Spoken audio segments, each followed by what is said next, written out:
First tonight, the US Senate has been holding a marathon vote through the night and into the day on a sprawling budget that is critical to President Trump's agenda.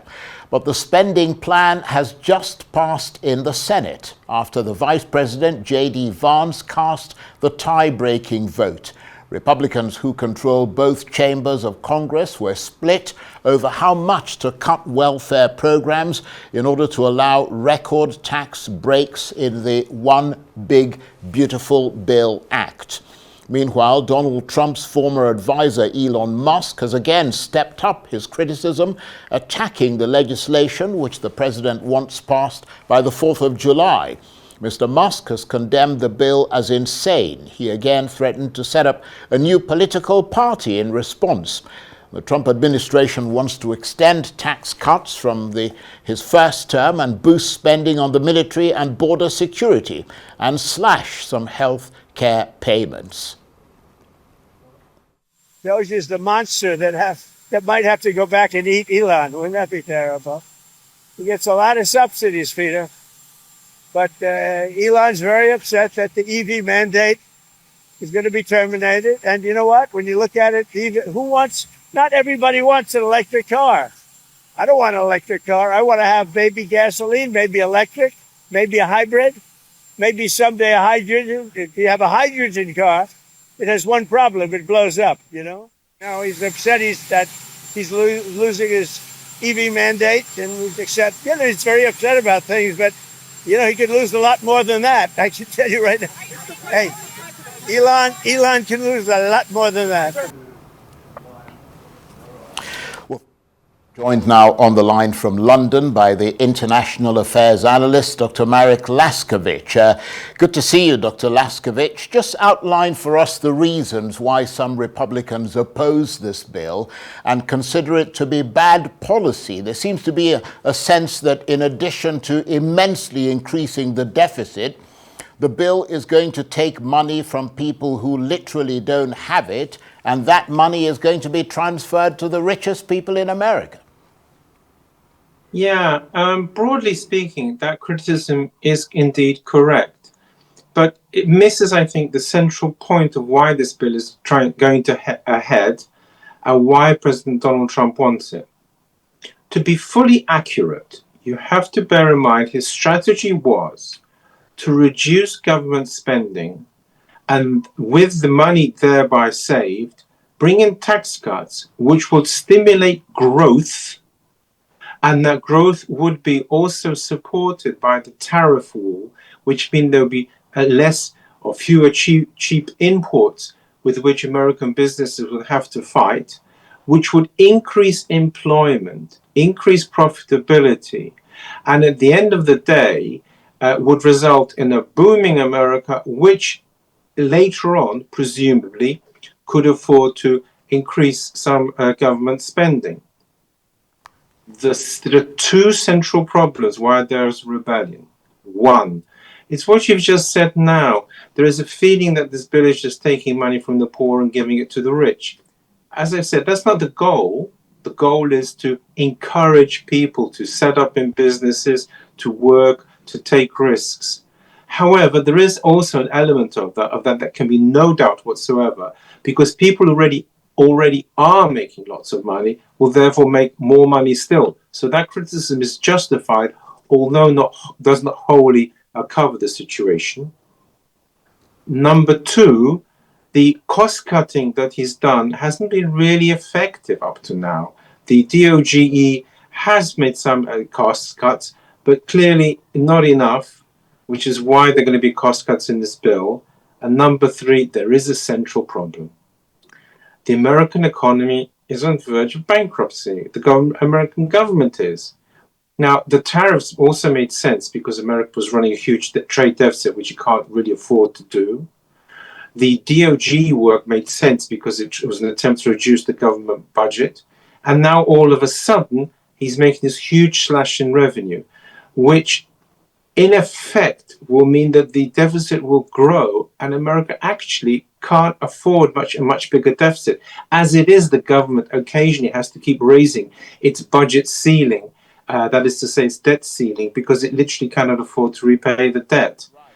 Look, I don't mean to There is, interrupt you. therefore, I don't mean to interrupt you, Dr. Lazciewicz. We're just seeing that the Senate has passed that mega bill. The Vice President Vance cast the tie-breaking vote and has delivered a huge legislative victory for President Trump. What's your reaction to that? well, it just reflects what I was saying, that in effect there's a divided mind in America about how good this bill is, which means that some Republicans voted for the Democrat side. If it wasn't for his casting vote, it would not have gone through for the reasons I'm saying. America actually can't afford it. The central problem in his policy, I think, is too fast, too quickly. He wants a big bang to attract people. I don't think America can afford it. And that's what worries some of the Republicans. And therefore, it's yet to wind its whole way through the American legislative system. But as it stands, yes, it is a victory for him to date. Yes.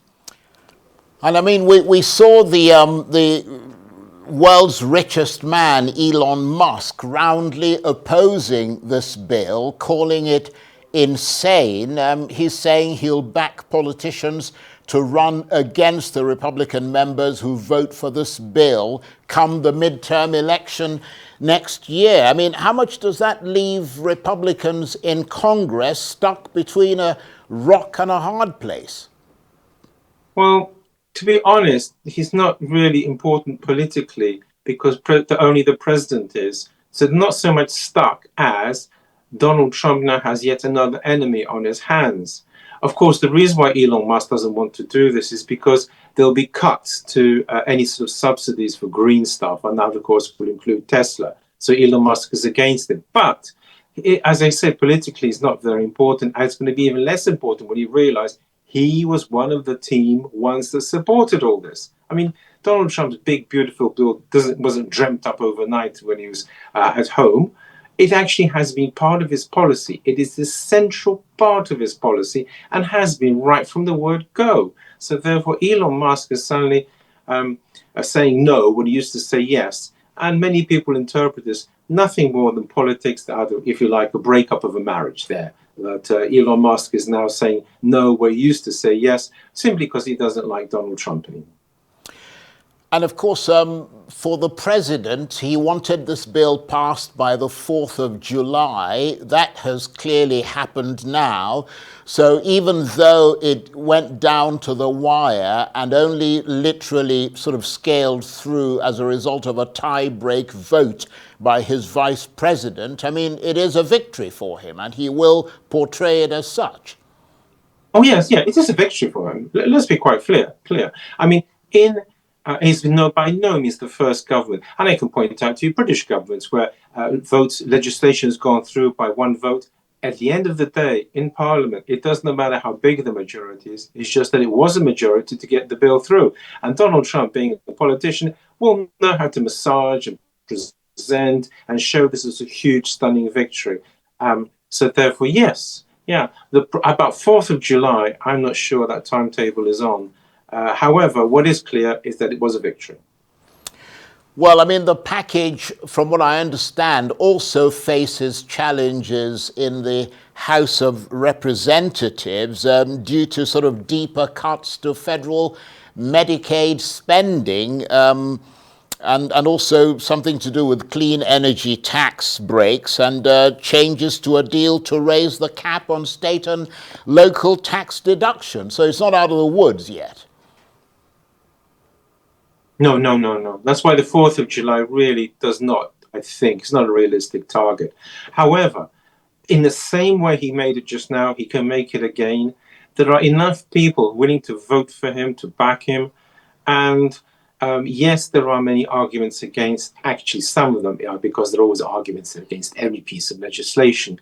The real question is whether his opponents can muster enough support against, in other words, bring in people who would be Donald Trump supporters on the basis of either what you've just said, all these minor points, or B, that they can't afford a bigger deficit. I think probably Donald Trump will make it through, but it will not be an easy passage, and I don't think the 4th of July is possible. And I was going to ask you whether you keep across the mood amongst the American public and whether they are with the president or against him on this bill. But I'm just actually now seeing a Fox News poll conducted nationwide, which found that 38% of voters favor the bill, while 59% oppose it. What are your thoughts on that? Yeah. All the Democrats oppose it automatically, and some Republicans are worried about its financial implications, or their own businesses might suffer from cuts here or there, including, for example, perhaps some physicians on the basis of Medicaid cuts. What it boils down to is that, on the whole, the nation is against. This is not fatal. The reason is because the nation only gets to speak once every 4 years. Okay, once every 2 years for the midterms, if you like. But the key one is the president. And it's happened before that a president with a minority government, so to speak, in the sense of minority support, has pushed through such legislation. Perhaps the best well-known one would be Margaret Thatcher, who actually did not ever possess, I think, a majority of people supporting her, but ran through the policies all the same, admittedly by very adept ministers helping out. They managed to massage many things through, which I don't think is the case with Donald Trump. But yes, he can still get his legislation. It doesn't really matter the 53% at present. What will count is whether it works. In other words, in the next few years, when he's standing against for president, if the tax breaks have worked and the American economy is booming, no one's going to be interested in this 53%. If on the other hand it's failed, well, then there'll be a failure. So it doesn't really matter, the Fox poll, I'm afraid. It really matters what Congress thinks, because they can still block the bill. I don't think they're going to, but they might. Well, unless you know something we don't. I mean, he's not going to run again in any case. I don't think he's going to care that much. But I would say he has been thinking of it. I'm sure he has, very ambitious man. But at the moment, the rules don't allow him to do so. In any case, I know you're off to a meeting, so I'd better let you go. Dr. Lazciewicz, thank you ever so much. Thank you. He is the International Affairs Analyst, and he was talking to me on the line from London.